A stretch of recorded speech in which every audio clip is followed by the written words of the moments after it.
Welcome back to my book channel. My name is Lauren from Lady Lauren Explorer, and today I'm going to be talking about a book that, it's the second book in a series that I started like almost a year ago, or a year and like some change, and that is the Myths and Monsters series by Beatrix Hollow. This is the second book in the series. Oh my gosh, there's something in my eye. Back.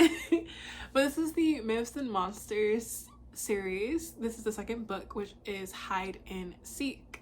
The first book is Run and Hide, and actually let me go get those two books, the special editions I have.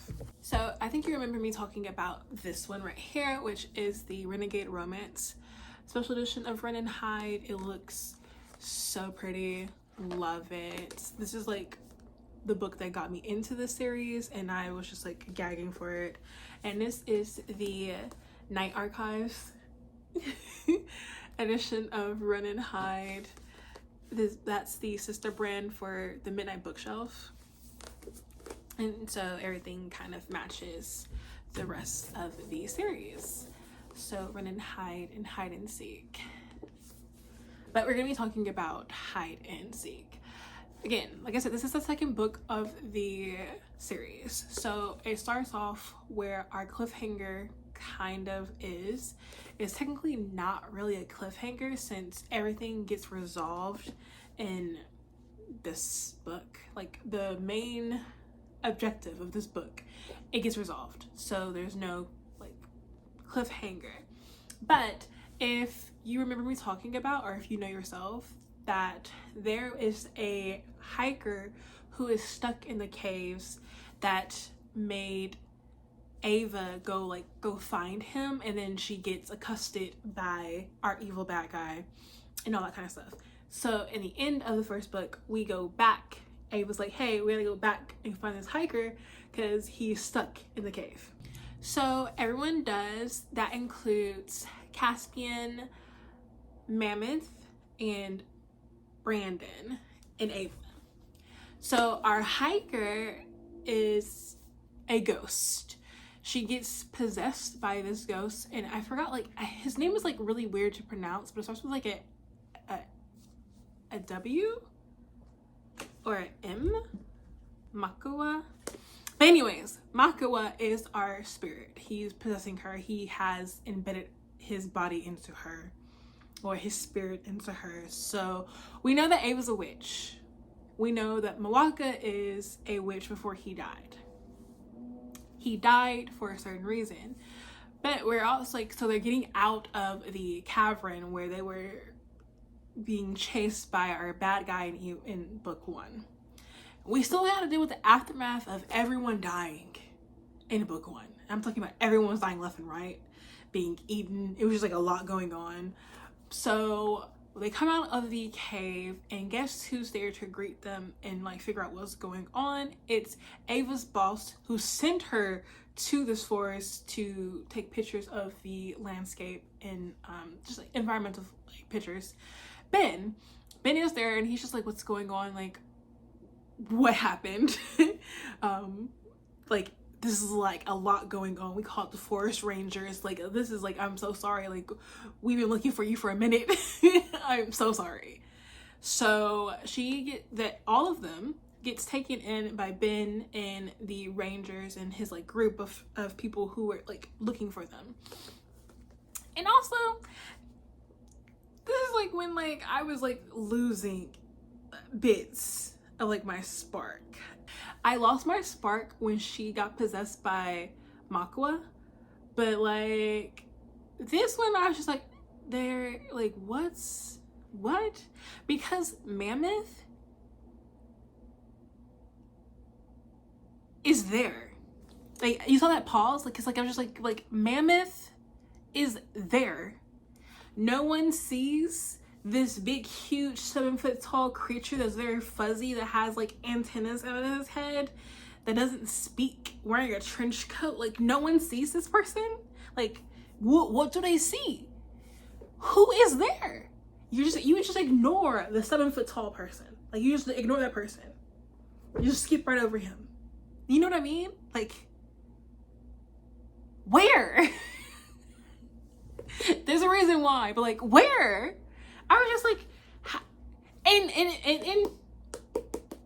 I don't know if it's Caspian or Makua who like noticed it as well. Like, do they not see Mammoth over there just chilling, like in the background? Like, not in the background. He's standing right beside us. Did I see him? That's what I had a problem with. I was just like, what's going on and why is this happening? But there is a reason why everything is happening. I don't want to get too much into it because, like, what if you didn't read it and you want to read it? I do think that you should read it because, like, it's very interesting. And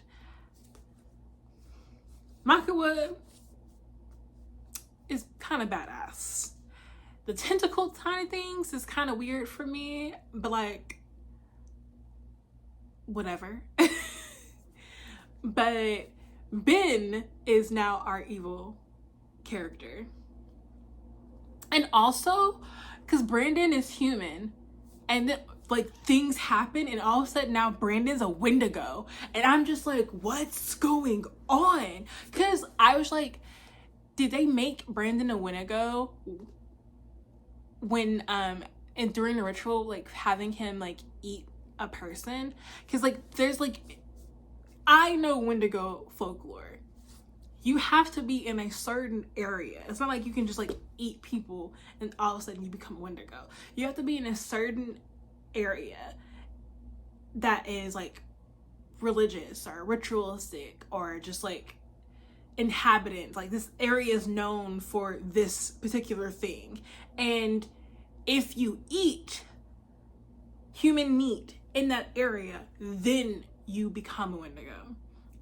So I'm like, is like this area the Wendigo area? Like, how did he become a Wendigo? Because he wasn't a Wendigo in the first book, and he wasn't a Wendigo in the beginning of the second book. So like, where did he become a Wendigo at? Like, and then the ending is like, I'm just gonna say it. It's Ava saying like, oh, now we have to like go figure out how to get out of here. And like in the background, Brandon is over there eating somebody. Like, I'm just like, where? What am I reading?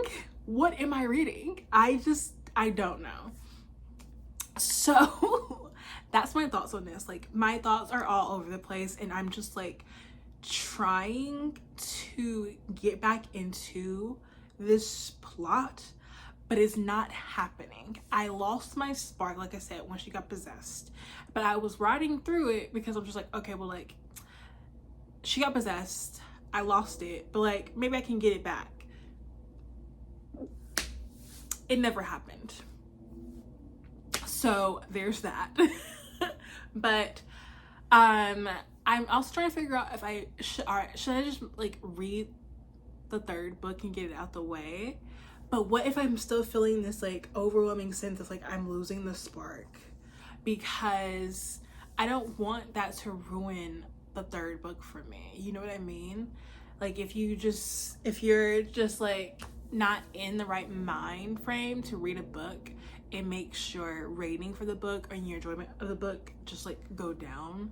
So maybe I should just like wait. But if I wait, I probably won't read it. You know what I mean? Like, I probably won't wait for like another year, and that's also gonna bring my mood down, because I hyped this book up so much in my head that the first book like just took me everywhere. I love that book. That book is amazing. And now that it's been like a year later, because I told myself I wouldn't read the second book until I had the physical copy in my hand, and then the Night Archives gave us this, and I was like, okay, I'll just read them when I get the books. And I probably should have read it. Oh my gosh. But that's just me. I am going through it. It's okay. I'm hoping that, like I said, like the third book brings me back into this, and like I'm only just going to like not like the second book. You know what I mean? But hopefully that's like what I'm shooting for. I'm just shooting for that. But I did give this book a 3 because I finished it and the plot pulled me in, but it like lost me along the way. So like it wasn't like a horrible read. I finished it. It was cool. I just wasn't into this particular avenue that it went through. But again, maybe the 3rd book will bring me back in. So that's all I can hope for. All I can hope for. Oh my gosh. So maybe like next month I'll have another review for book 3 in the final book. Anyways, my name is Lauren. I post a video Tuesdays and Thursdays and sometimes Sundays. So please be subscribed so you can get notified when I have uploaded. And I hope you all have a good day, evening, night, wherever you are in the world and wherever you are watching this. Did you get that? I said whenever you're watching this. I don't want to go back. Anyways, I'm gonna go walk Prince and check the mail. So bye.